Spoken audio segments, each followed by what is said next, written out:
Hello, Neil Peart here with Professor John Good, and he's going to explain to us a very complicated subject. I'm just going to be the cheap device for exposition that he can...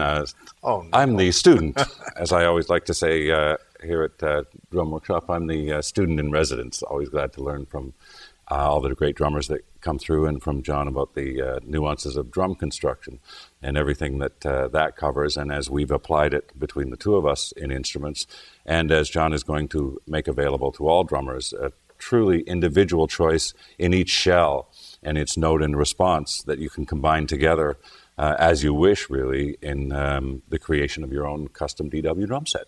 Over to Professor Good. Oh, thank you. Thank you very much. Now, Neil, essentially, we've been doing this for a number of years, you and I. Mm-hmm. And I think it started with your R30 kit. Yeah, you started to get some glimmers of inspiration. Yes, I did, because I remember you landed your kit, the red kit, in my showroom, and you said, look at it, live with it for a couple weeks, and look at the way I've got it tuned. And because before that, I was just giving you stock, pretty much shells that I was making, right? And you were tuning them in ranges that, maybe they wanted to go, maybe they were...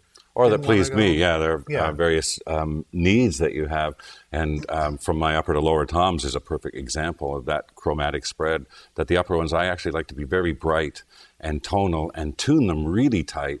And then a lot of times use percussive dynamics so that when I really hit them full out rim shot across the head, that head stretches and detunes slightly. So that becomes a part of the throaty quality that I want the high toms to have. But as I move down into the lower ones, tonality is everything. I've done the demonstration before with my DW drums, of tapping that floor tom with a finger and boom, it just produces a pure resonant note with incredible sustain. And I love that in the lower toms for them to have that almost tympanic note recognition and quality. So that became a part of the shell design. It started with the lower toms, I think, and with the bass drum, John applying his ideas in creating tonality by combining the wood grains in different directions. Well, having said that, in the earlier days of drum shell construction and making, I always thought it was the thicker the shell, the higher the pitch, thinner the shell, lower the pitch, and that's it. Okay, I didn't even know that. Oh, yeah. Well, like cymbals, if you think about cymbals, thicker cymbals have a higher pitch, thinner ones have a darker wash. Okay. So today we're going to mess with that theory entirely. I mean, investigate that science. And the way we want to start doing is I brought 3 pieces of veneer here, and I've drawn some lines on it so you can actually see They didn't grow that way. They didn't grow this way. It would be pretty cool to find a tree that does We're looking. But so I've drawn an arrow on the direction of the grain. And to understand really what we're talking about here, you really need to understand veneer first. And so I will use you as my student. Please. Okay. Here we have a piece of 1/36 of an inch veneer. And this is very, very thin, obviously, but the grain is running this direction. If you hold your hand out, you'll see that holds itself very well. I mean, it's very its shape. Very strong. Tensile strength? Yeah, tensile strength. And the grain is running this direction. Now, every piece of wood has a musical note value. And listen. Here, you'll be able to hear this. Tell me if you can hear this. Yes. There's a note in there. Absolutely. Okay, now, see the way I'm tapping this? I'm going to hold it. I want you to tap it for me. Listen. Remarkable. So the pitch went up, right? Remarkable. And the pitch went up with tension. Now feel this tension here. It's a fair amount of tension for thin. It wants to straighten up. It absolutely does. So that's what we're going to call horizontal grain, okay? Horizontal grain. Then we have another piece here that is a similar size. If you hold your hand out, and you notice the grain is going the opposite direction. It's going short grain. Hold your hand out. And you'll see how it just falls like that. A piece of wallpaper. Yeah, basically, yes. And it has a note value as well, Sure right? It does, yep. But I wouldn't be able to change that because I can't put any tension on this. Right. So we're going to call that vertical grain, okay? And then I have this wacky, wild, strange, diagonal cut piece of grain here. And if you hold your hand out, you'll notice that it twists like this. It wants to spiral. Now, if you tap the side while I try to straighten it out, look what happens. Tap the side.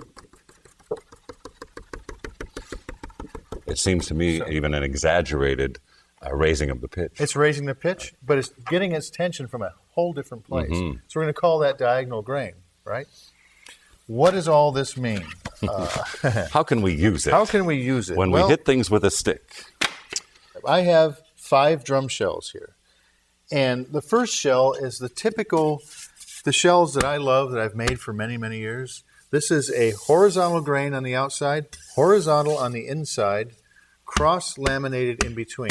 It's a 7-ply shell with 3-ply reinforcing hoops. So cross-laminated meaning? That one goes this way, the one behind it goes that way, and then this way. That's and interesting. you have to have that for strength or else they just fold up.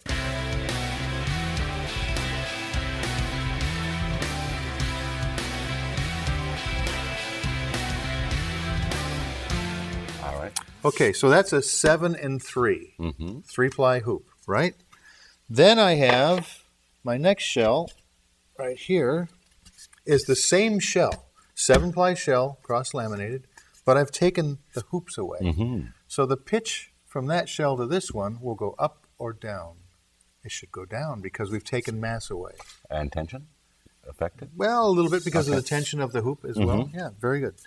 Then I have what we call a thicker 8-ply shell right here. This is an 8-ply. So now theoretically, with going back to way symbols and mass versus, less mass, it should go up because there's more mass here. It's 8-ply. But this one is vertical on the inside, of course, cross-laminated.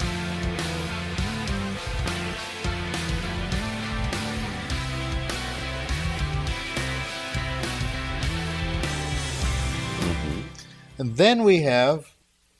Will we hear these differences when you Yes, just I'm play going to play that shell? them. Okay, great. Then we have what we call the X shell. This is the diagonal grain this way, then behind it is that way, and so on for 8 plies, and that creates an X. So every one is that spiral Yes, exactly. tension piece that we looked at earlier.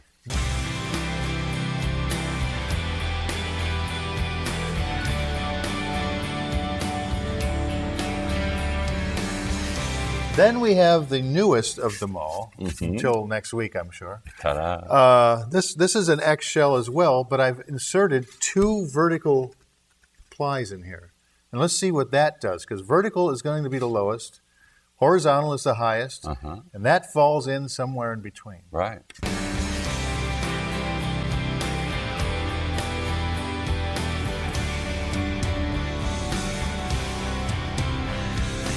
Okay, so now. So in essence, the vertical doesn't have any tension, even as it's Has shaped less into the tension. shell? It has less tension. Okay.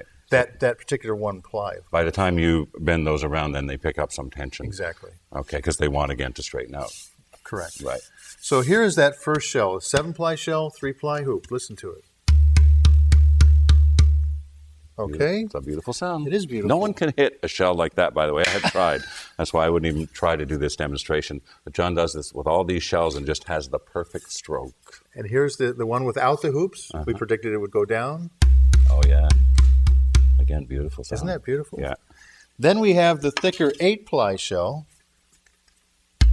Oh. What Surprisingly goes down more. Amazing And amount, very nice yeah. and round. Yeah. And then we have the X shell. Oh. Getting down there. Wow. And I've remarked upon this before. These are all exactly the same size of That's shells. right. And when John first demonstrated this to me, we were standing in the factory in John's little testing area, and he showed me 2 shells like this, and I could not believe. I had no knowledge of the nuances of shell construction, but I couldn't believe there was a whole tone difference between 2 otherwise identical pieces of wood. And so, yeah, and this one being the last one, listen to how... It's a bass drum. It's a bass drum. So we're going from here Yeah. all the way. Yeah, chase the range, the highest to the lowest here. Check the range here. Highest, all the way to the lowest. All in the same size. Isn't that phenomenal amazing? amount of difference? It's like you could build a drum set out of 4 identically sized If you shells. could get drum heads to really perform in all those ranges, and one day I think we will. Yeah. What does all this mean, and how do we utilize that?